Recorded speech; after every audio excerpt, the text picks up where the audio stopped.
Ezra Hashem, today's daf is Masechta Baba Metzia daf Mem Ches. We're going to begin from daf Mem Zayin Amid Beis, about halfway down the Amid there.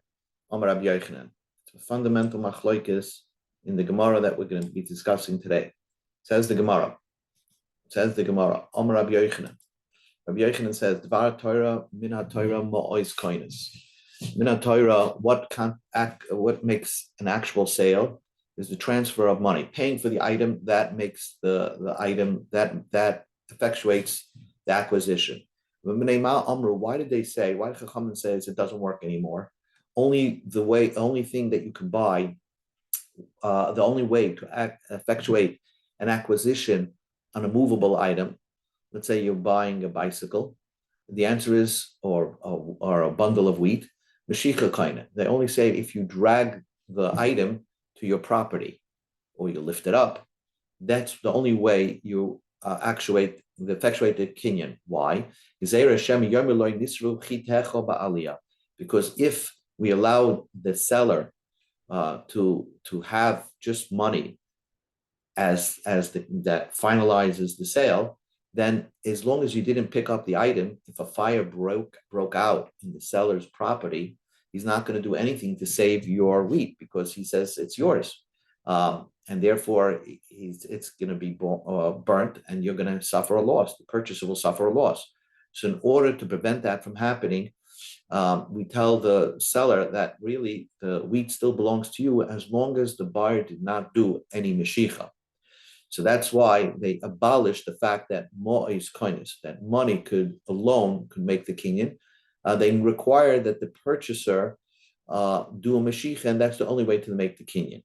Says the Gemara, soif. What's the difference if a fire broke out in the seller's home? Even if he doesn't help save the wheat that he sold, man dishta deleka by shalume, the one that started the fire is going to have to pay. So there's not going to be any loss to the purchaser. The answer is alexera shema tipo deleka bonus. Perhaps a unwilling fire broke out with a no fault fire, and therefore nobody's at fault. So there's no way for the purchaser to recollect what he paid for this wheat, and he's just basically relying on the seller to be able to save the wheat if it's possible. So the Gemara says, if we consider the wheat still in the domain of the seller, he's gonna take a risk. Tarach, he's gonna bother himself, and save the wheat. But if we tell him that the purchaser just paid the money, so it's not your wheat anymore. So if a fire broke out, he's not going to bother himself to try to save the wheat. So that is the opinion of Rish Lakish. So min haTorah, if we just strictly in the Chumash, really paying for an item that makes a kinyan. It's just that Chachamim abolished that, and they said that you have to do a Mashicha, and paying for an item is not enough. It won't work. Rish Lakish says no. Min haTorah mois would not be kaina. Mashicha mufureshes mitara. Only Mashicha is written in the Torah. My Talmud Rish Lakish. What is the reason of Rish Lakish? Because the pasuk says,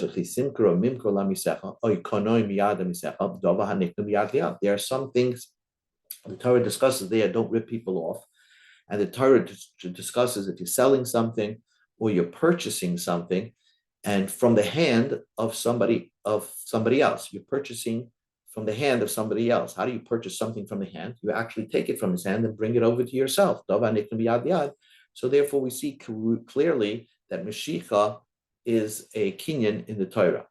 We don't see clearly that Mois is a kinyan in the Torah, but we do see that Mashicha is a kinyan in the Torah. Rabbi Yochanan says, no, Mashicha is a kinyan d'Rabbanan. The Yad means Lemute Karka Lesbeina. That is just defining. Since the topic of the Chumash over there is discussing oina, where if you overcharge somebody, the mekach is null and void, the purchase is null and void. However, what the Chumash says, if it's karka, the Chumash says only if it's something that. So that's how Rabbi Yochanan will interpret the pasuk. That the pasuk is telling you that there's no karka. real estate, there's no din oino. In other words, there's no, if you overcharge for a piece of real estate, there is no din oino. It's only for metaltalin there is a din oino. Rish Lakish, in kain lichte v'rakra mechisinkrim minkum yadam yisecha al toin.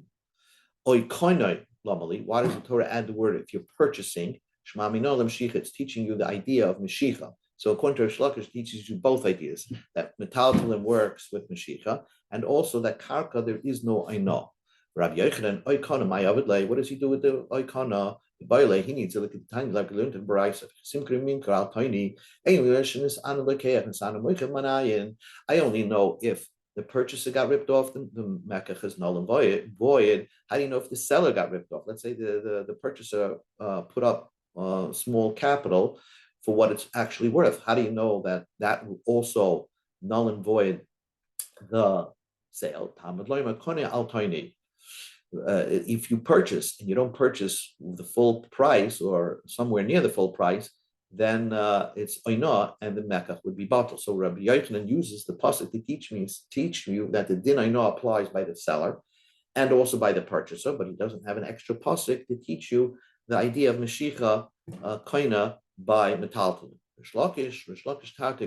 He actually learns two things from the word oikana. One, that the oikana means that even the purchaser, if the purchaser doesn't pay the full price or near the full price, then it's or it's fixed off, then then that is the din oina, which applies even by a purchase item, and also the concept of Mashiach koina by a purchaser. Not that he also learns from that pasuk. So that is the fundamental machlokes between Rabbi Yochanan and Rish Lakish. Rabbi Yochanan says, "Min Torah mo'is koinus," the giving over the money that effectuates a kinyan. According to Rish Lakish, it's not that mo'is koinus. Mashiach is koinus min Torah. Now we learn to the Mishnah. Shimon says, that whoever owns the money, whoever took the money, he has the right to back out. That's what Rabbi Shimon says. We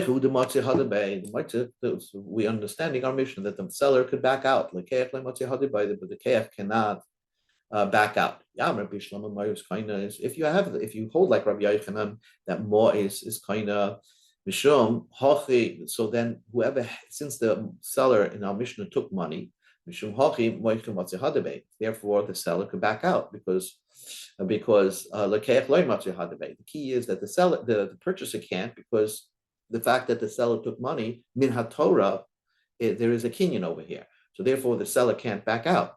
And it's really the purchaser can't back out, but the seller could, because really there's a kinyan over here. But if you can say like Rish Lakish mois ain't is lekeich nami lahadabei, so why can't this purchaser also back out? If noise is not kindness, the purchaser can also back out. So why does Reb Shimon say that the purchaser cannot back out? Reb Shlokish agrees to Rabbi Yochanan that there is a Tana that holds noise is kindness. I'm not expressing my opinion according to Reb Shimon.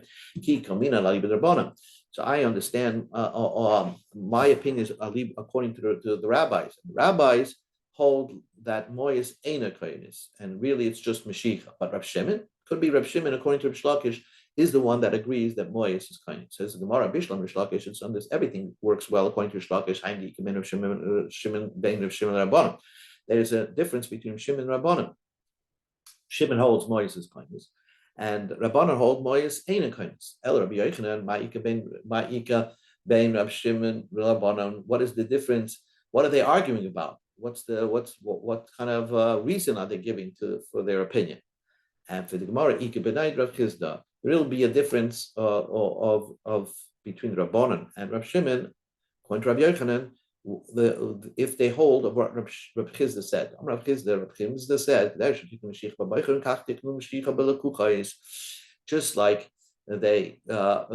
just like they established Mashiach for the seller, that the seller could back out as long as the lekeach did not do Mashiach. So also Chachamim Masaki Mashiach v'lekeach, that he could also back out as long as he didn't do Mashiach, because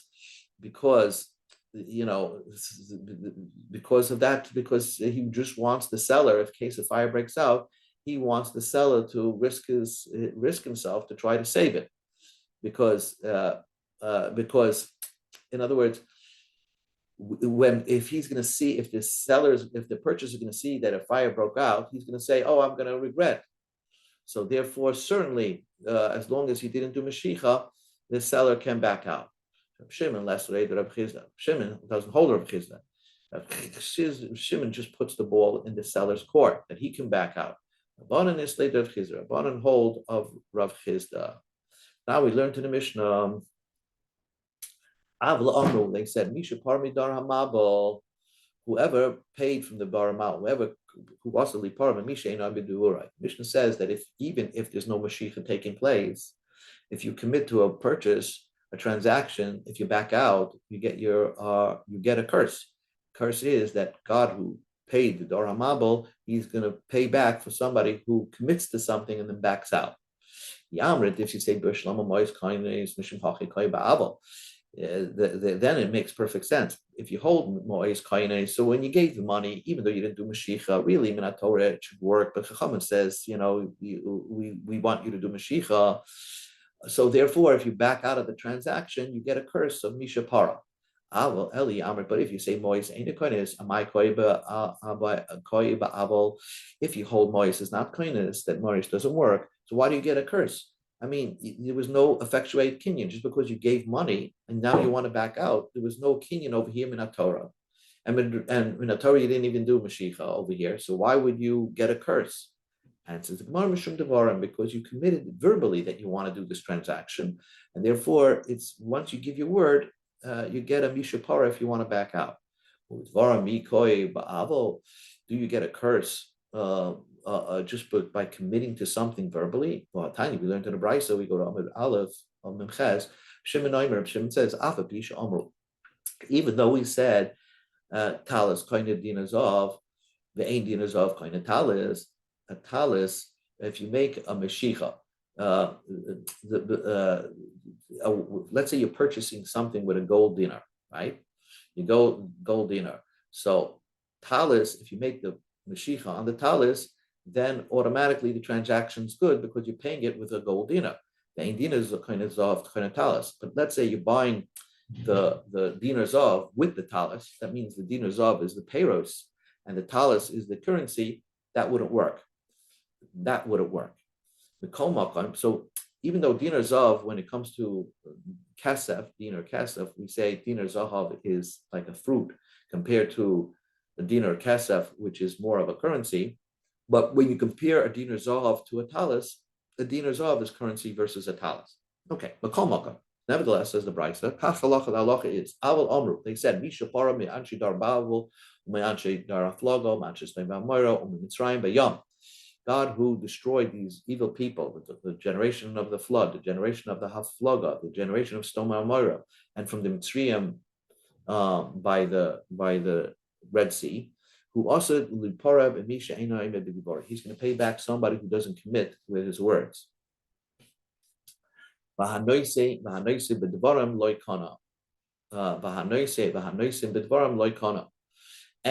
whoever does transactions with business, loikana, just verbally, there's no effectuate kinyan.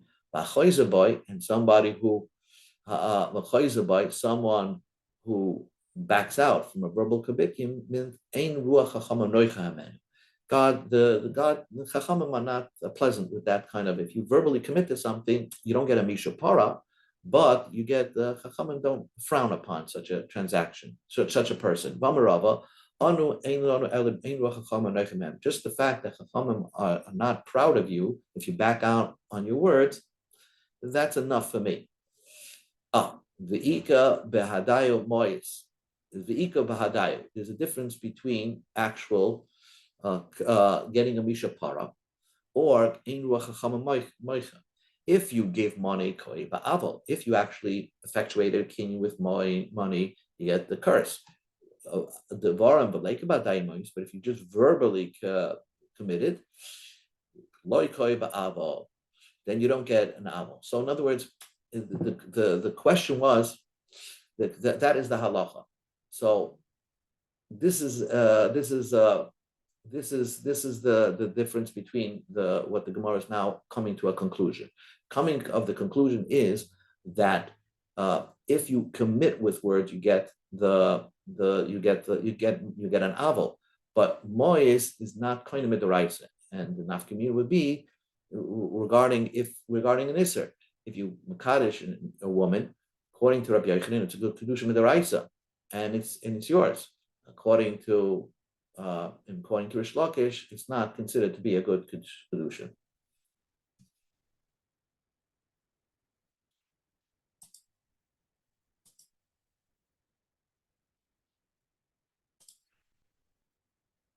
To clarify, the Gemara questioned Rish Lakish from this brisa that said that if you give money, you get a mishapara, and if you don't give money, you just get ein ruach chachamim noichem. So the Gemara says even Rish Lakish agrees that if you give money, even though you didn't effectuate a kinyan, you still get al mishapara. Yeah, it's words without money. You get ein ruach chachamim noichem. So now both Rish Lakish and Rabbi Yochanan both agree that if you give money, you get a mishapara, right? And why, according to Rish Lakish, you get a mishapara if Mois is not kindness? The fact that you had a maisa, you did not only you verbally committed, but you actually gave money. So if you back out of the transaction, even though according to Rish Lakish the kinyan was not effectuated, but if you back out, you get a mishapara. So if you both get a mishapara if you give money, so what is the difference between Rish Lakish and Rabbi Yochanan? So this is what Rashi is coming to say. According to Rabbi Yochanan, you actually acquired it min haTorah. So the item that you acquired, if you go mekadesh nisha with it, the woman would be mekudeshes. According to Rish Lakish, yes, if you back out, you get a mishapara because you actually gave money, but you didn't really acquire the item, and therefore you're mekadesh nisha with that item. The woman is not mekudesh. Says the Gemara. Rav said, Rish Lakish have a pasuk and a brisa that agrees to Rish Lakish. There's a pasuk that says, again, Rish Lakish holds minatar mois is not kindness. It's only mashicha that works. If you want to acquire metaltalid, you have to do mashicha. The pasuk says, if you deny somebody who deposited something to you, and you took a shvua. So it gives you an example. Chuvas yad. What is that? Person gave you you loaned somebody money, and the guy give you the borrower gave an item, a keli, a vessel, for like as a mashkin, and he said he put it by you, and that is his deposit. Ashak, what does it mean? The Chumash says that you deny if you oishik somebody, that if you put a kli for wages that you owe for that you owe people. Oshik is hamisai. Of a gazel, if you stole something, you deny that you have the item. When the pasuk turns it around and says, right? It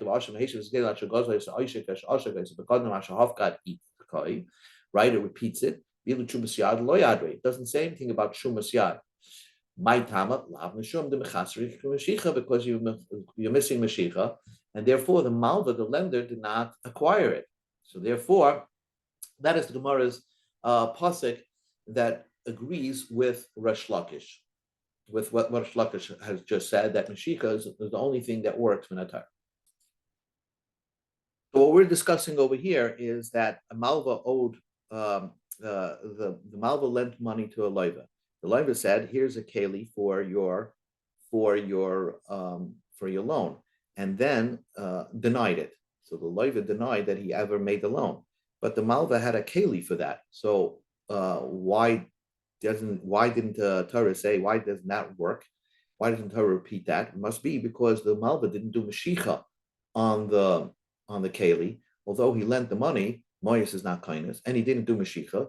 So therefore, from the Gemara proof from the pasuk over there, that the way Rish Lakish understands the pasuk, that from that pasuk you can see that that mashicha is kaina. That mashicha, only mashicha works. So Rapapa says Rava, but you could say that Moyes is kindness min Torah, and Yechayev, the loiv is obligated to return the keli to the malva. But the Torah did not have to mention that because because you can learn that from the Oishik Schar Schocher, that from somebody holding back wages, that over there, the the Mashiach, the renter, the worker did not do Mashiach on the Keli. And even though the Torah says even that the Torah is mechayev him to return the Keli to the employer did not do Mashiach on the Keli, right? And nevertheless, the Torah required you to return the Keli to the Payal. Our answers, and they were talking about by Oishik, how did it come? Kigoin, that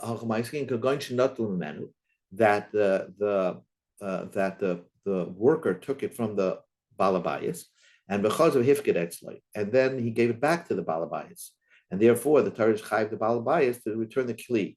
But by chuas yad, by halva, it's talking about he didn't do mashicha. Therefore, the Torah did not require him to return to him only the key. So we see from there that mois is not kindness. So the Gemara says if you're going to talk about oyusik shchar shchachir, and it's talking about the poil did mashicha on the keli, and then he gave it back to the balabayas. Hainu pekadon, isn't that what pekadon is? Why did the Torah have to write that? Of course, that is what that's a pekadon, that you give a pekadon to a shomer to watch, and you give, or a worker gives his boss the item, the item that he's paying him with to watch. Says the Gemara, we talk about two types of pekadim in the Chumash. One type of pekadim is a normal pekadim. One type of pekadim is the pekadim of oishik, of a worker with his boss. If the Gemara says if the Torah requires you to say that he took it from him, why doesn't the Torah repeat the halva?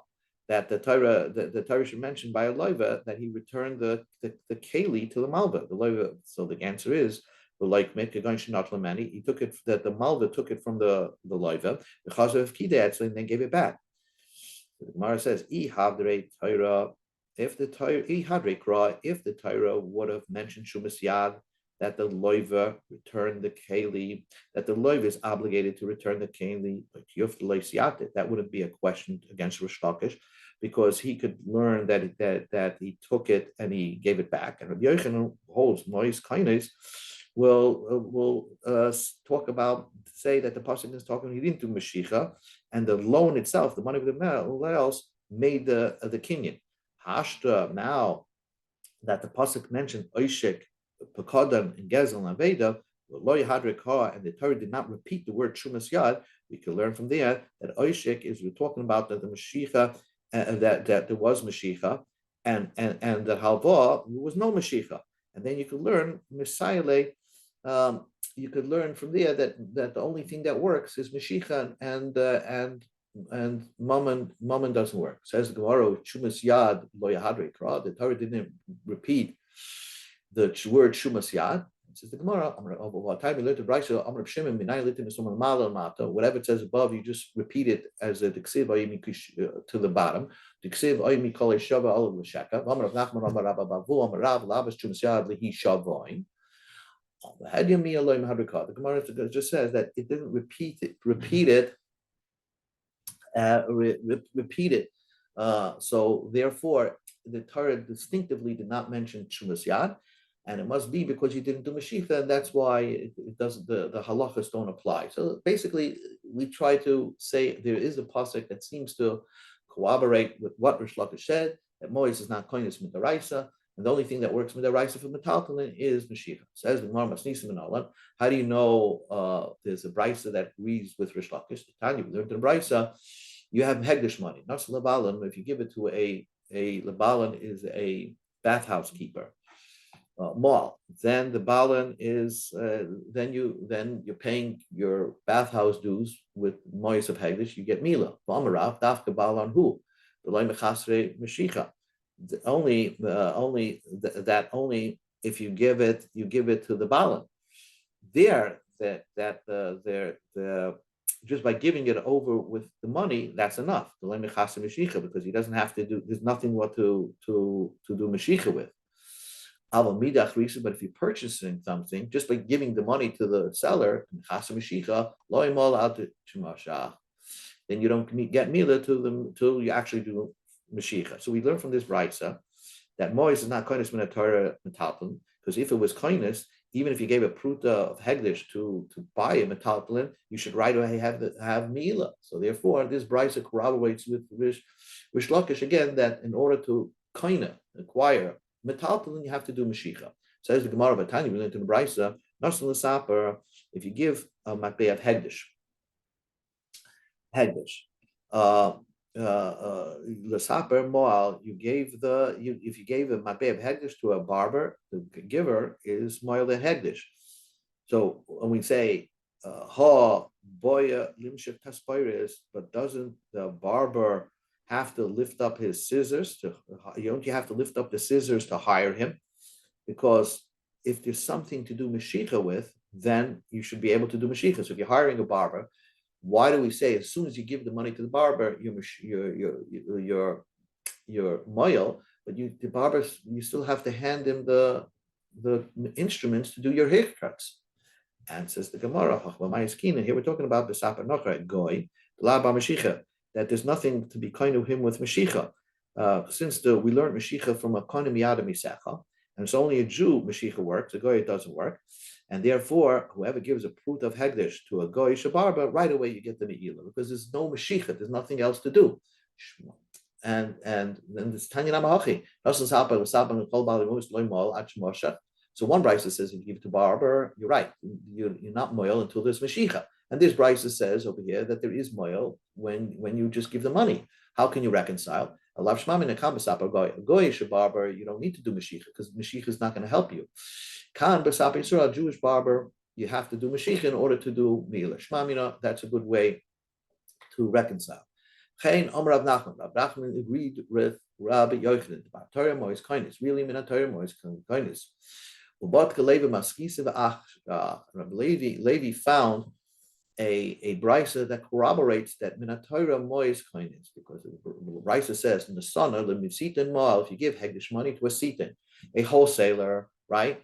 A wholesaler is a big person who sells to a lot of retails, and they give him money right away, a little bit what they're going to sell, like a deposit money. And like they give them a deposit money, and when they're going to sell their items, they're going to fully repay back the wholesaler, right? So the Gemara says, why, even though they didn't do Mashiach on all the payers, as soon as they give money of hegdish to the wholesaler, they're moil. You go to Amabeis. So this brisa seems to say that more. Why would they be moil? Because just the fact of giving over the money, that would be enough to make the kinyan, and therefore the meal takes a place right then and there. So you didn't do mashicha, and the fruits you could do mashicha. So this brisa seems to say, like Rabbi Yochanan, that mois is kindness. So alakashu Rish Lakish, this brisa would be difficult against Rish Lakish.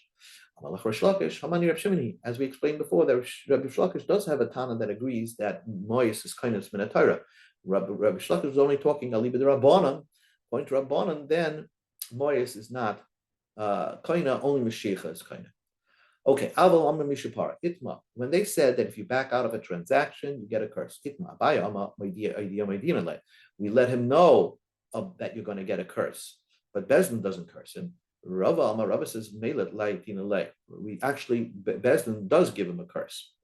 We don't want to curse anybody, so therefore, we let you know that you're subject to a curse. God's going to curse you. Rava says, Bezdin will curse you. Why? Only you're not supposed to curse anybody if he's keeping the Jewish laws, but somebody who's backing out on his words, he's almost like he's not part of the Jewish nation anymore, and therefore he gets a curse even from Bezdin. So it's a very important point over here, Machlekes. When they said that if you back out of a verbal transaction, you get a curse, Rava goes so far to say that Bezdin will curse you. Rava says, how do I know my opinion? The Rabbi Bar Yosef actually somebody gave him money to purchase salt, and he wanted the salt became too expensive, and therefore he wanted to back out of the transaction, resell the salt to somebody else. So also the common Rabbi Yochanan. So he came to Rabbi Yochanan, Amalei Zilhavle. You have to keep your first commitment and sell the soul to the first buyer. But if you don't want to do that, then you're going to get this curse. You're going to get this curse. If Rabbi Yochanan's whole point was telling Rabbi Chia Bar Yosef that you're going to get the curse, Rabbi Chia Bar Yosef would have known that. Didn't he go to yeshiva and know that you get a curse if you back out on your words? Rabbi Chia Bar Yosef, he should have known that. So why was he going to Rabbi Yochanan? It must be Rabbi Yochanan was saying to him that I'm going to give you the curse. It's not that you're going to get a curse, but the Bezdin will give you the curse. So the Gemara says, well, so Bezdin gives him the curse. So Rabbi Chia Bar Yosef come visit Rabbi Yochanan so that Rabbi Yochanan could convene a Bezdin to give him a curse. I'm sure he knew that as well. So what's the whole story over there with Rabbi Yochanan, with Rabbi Chia Bar Yosef coming to Rabbi Yochanan? He wants to back out on a transaction that he committed to with salt, that he was going to sell somebody salt. Ella says the Gemara, Rabbi Chia Bar Yosef, a Raven who the Yavale. Somebody put out a deposit. He didn't pay for the full salt. He gave him a deposit. And now the value of salt went up. So who saw Rabbi Chia Bar Yosef held, whatever the guy put a deposit on, okay, he's not going to back out. But the rest of the transaction, he wants to back out. Rabbi Yochanan says, the guy acquired everything. In other words, this guy gave you a deposit, but his intention was to buy everything. And therefore, despite the fact that the salt went up, you cannot back out of that transaction. Itmar, but it's not so simple. Itmar, a Ravoin, if you give a deposit, Rav, I'm a Kenegdi kind of. Rav says you could back out. You can't back out of whatever he put a deposit on, but the balance, whatever he didn't pay for, you could back out of it, and you're not going to be subject to that curse. No, if you guy put a deposit, if you back out, you're going to get a curse for the whole thing. So the Gemara says, Meisvei. Let me ask you a question. Rav and Rabbi Yochanan, right? It's a question of, again, if somebody gave a deposit for something, didn't pay for the full item, can you back out? Rav says you could back out of whatever the deposit did not cover. Rabbi Yochanan says, no, the guy gave you a deposit. His intention was to purchase the whole thing. And therefore, if you back out of the transaction, you'll be subject to that curse of Mishapar. Says the Gemara, he says to him, somebody gives a deposit to his friend, and he says, if I back out, you could keep the deposit. And the seller says, if I back out, I'm going to double your deposit. Even though it's remarkable, it's like they're saying exaggerations. Nobody wants to lose their deposit money, and nobody wants to double somebody else's deposit money because of unforeseen circumstances. But that's like any bet. And that works. And no matter what, if they back out, they each have to keep their words. When you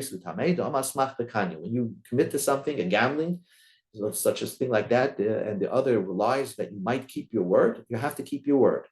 Only,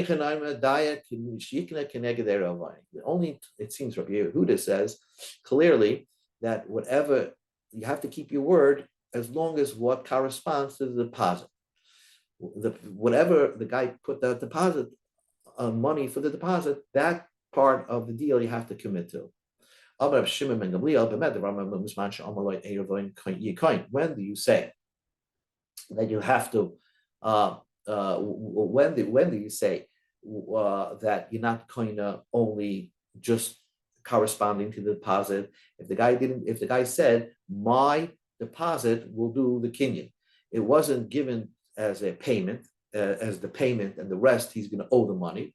It was a deposit, and the deposit will purchase everything. That wouldn't make sense. So that makes no sense. So therefore your deposit only works for the value of what deposit is worth. And if a guy sold a house worth 1,000 zuz, and the guy gave 500 zuz as the beginning of the payment, then he automatically you're kind of the whole thing. He just pays the balance even after many years. But in other words, the guy, according to Rav Shimon ben Gamliel, you can't back out of it if you didn't say a ruvaini kainet. Well, that is the machlokes between Rav and Rabbi Yochanan. According to Rav, you can still back out of it because you only paid 500 zuz. And Rabbi Yochanan says you can't back out of it. So Rabbi Yochanan seems to be aligned with Rabbi Shimon Gamliel, and Rav has nobody to hang his hat on. My love, who had in the metaltalin. Wouldn't this machloikis apply by metaltalin also? But the stoma kula, that if you put a deposit, you most likely it's just the deposit, and that your intention is to get the entire transaction. So therefore, you can't back out of it, which agrees with Rabbi Yochanan. And says the Gemara, like Rabbi Shimon Gamliel was only talking about karka. Metaltalin b'sama loikani. So the Gemara says metaltalin wouldn't work. If you put down 500, that doesn't mean you bought the whole thing. If you put down 500 for karka, it would work for the whole thing. Maishna, what would be the difference? Why by karka, you say if you put down a little bit, you acquire the whole thing, and not by metaltalin. Answers the Gemara, karka, the mekaspe kanalei mamish, kanalei lekule. Metaltal, the loy kanalei kabule, mishapara le kanalei kule. So the Gemara says that karka, which is the power of money, is powerful to purchase the whole thing, a kinyan gamar. So therefore, even if you give only partial payment, it's as if you acquired the whole payment. The taltalim, that kersef doesn't work because because even if you pay the whole thing, you only get a curse. So therefore, if you didn't specify, you only connected the deposit, only corresponding to the deposit to get a mishapara, but not on the rest of it. So therefore, that's why you can back out, according to Rav, on metaltalin, but you can't back out on karka. So basically, the bottom line is because kesef works completely with karka, but it does not work when it comes to purchasing metaltalin.